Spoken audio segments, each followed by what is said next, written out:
Olá, meus queridos paroquianos virtuais, sejam muito bem-vindos. Hoje nós vamos falar sobre o Catecismo da Igreja Católica. E eu tenho aqui na minha mesa alguns exemplares do Catecismo, né? O Catecismo da Igreja Católica, o famoso amarelinho. Eu tenho aqui o Catecismo de São Pio X e eu tenho aqui o Catecismo Romano. Tenho também o Yucat. E eu poderia colocar uma pilha de outros catecismos aqui. Mas a grande questão é o seguinte: padre, qual é a diferença entre o catecismo de São Pio X, que tanto falam, e o catecismo da Igreja Católica? Qual é o melhor? Qual é o que eu devo usar? Qual é o que é o certo? Qual é o que é errado? Então, você está curioso? Me acompanhe até o fim, porque esse assunto é de suma importância para nós católicos. Então, é o seguinte: existe um movimento na igreja que, não digo da igreja, mas na igreja, né, de algumas pessoas, de alguns grupos, que querem contrapor ou dizer que esse catecismo aqui, juntamente com esse, que são catecismos muito antigos, esse aqui é o catecismo romano, feito logo após o Concílio de Trento, é o catecismo do Concílio de Trento, e esse aqui é o catecismo de São Pio X, feito no início do século XX, né, 1905, agora não me recordo exatamente a data. E que aqui estaria a verdadeira doutrina da Igreja, e esse daqui teria deturpações, etc. Olha, gente, eu peço assim, com muita humildade, com muita caridade mesmo, que a gente tenha atenção àquilo que nós seguimos. Veja bem, o magistério da Igreja, ele está acima de nós. O magistério da Igreja é aquele que tem assistência do Espírito Santo. Foi aos apóstolos que Nosso Senhor disse, antes da sua ascensão: quem vos ouve, a mim ouve. E quem são os sucessores dos apóstolos? Os sucessores dos apóstolos são os bispos.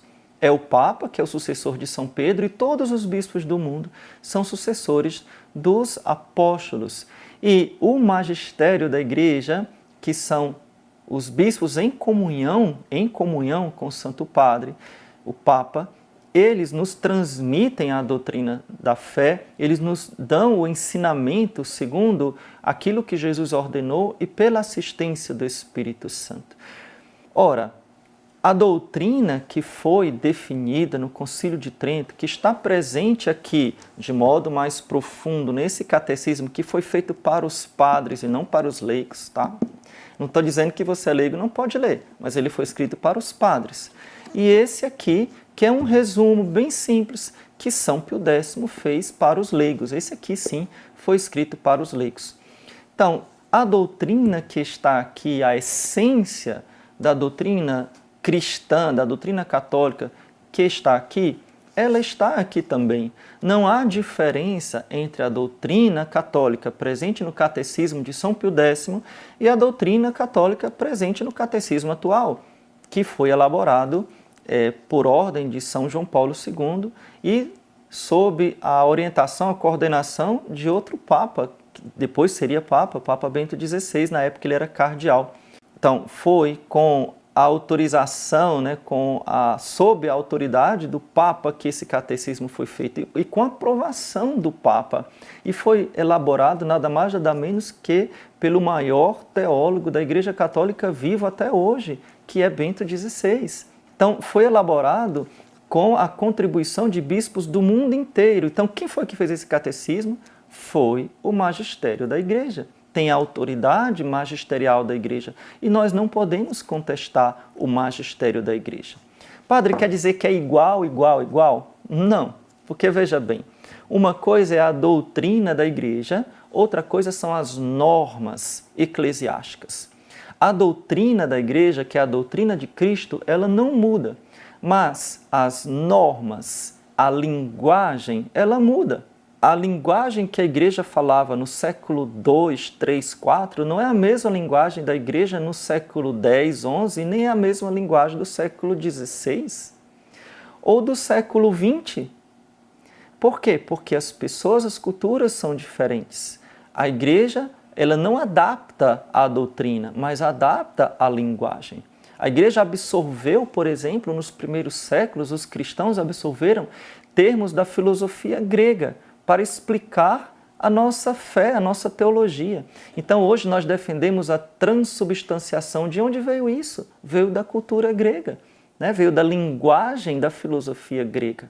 Estou explicando isso para que você entenda que existe uma diferença de linguagem e uma diferença de normas. O que significa isso? Que as normas da igreja também vão mudando. Aquilo que a igreja vai exigindo, aquilo que a igreja vai orientando os fiéis no caminho da santidade, vai mudando com o tempo. As normas do Catecismo de São Pio X não são as mesmas normas que os cristãos seguiam na antiguidade. Né? Normas que eu digo de lei.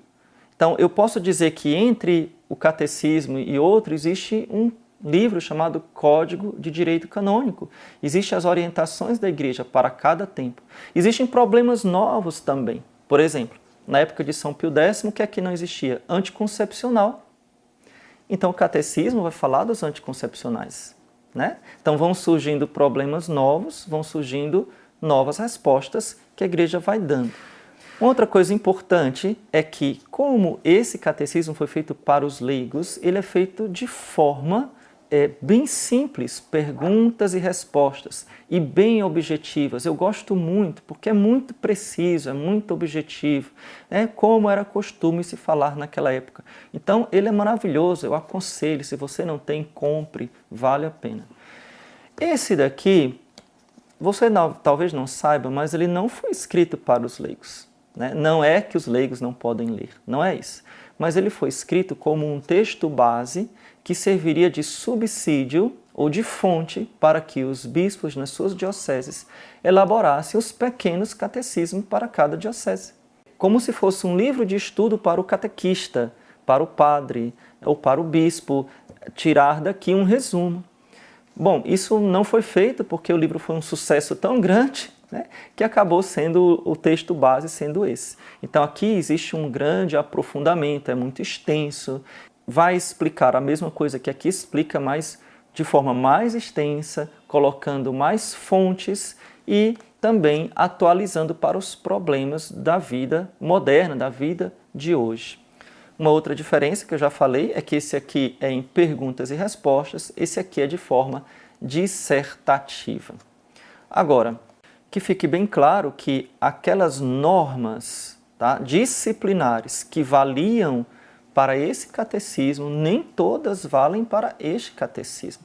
Então, o que determina as normas disciplinares é o Código de Direito Canônico, são as orientações da igreja que mudam, tá? Repito, com o tempo mudam. Então é importante que quando aqui se falar, né, alguma norma, alguma forma objetiva de cumprir algum preceito, tem que ver se essa mesma norma ela ainda vale para hoje. Mas o conteúdo da doutrina é o mesmo e é muito importante que a gente tire esses preconceitos, preconceitos que podem atrapalhar um pouco. E a gente confie com uma fé filial no magistério da igreja que nos transmite com a autoridade de Cristo e com a unção do Espírito Santo o depósito da fé. Então, se você gostou desse vídeo, deixe o seu like, deixe o seu comentário aqui para eu saber que você gostou. Coloque as suas perguntas também. Muitas vezes, pelas perguntas, eu faço outros vídeos e pode ter certeza que lhe garanto, eu leio todas as perguntas, embora eu não consiga responder todas, mas eu leio todas as perguntas. Antes de terminar, eu queria lhe fazer um convite. Eu tenho um perfil no Instagram e eu sei que muitos de vocês que me seguem aqui também têm Instagram. Então, eu vou deixar aqui o link para você me seguir também lá no Instagram. Lá no Instagram eu consigo interagir muitas vezes com mais facilidade com vocês, a gente consegue conversar, né? A gente consegue se ver melhor do que aqui pelo YouTube, tá bom? E eu posto coisas diferentes lá daquelas que eu coloco aqui no YouTube. Então, te espero também lá no Instagram. Deus te abençoe, louvado seja nosso Senhor Jesus Cristo, para sempre seja louvado, e sua Mãe Maria Santíssima.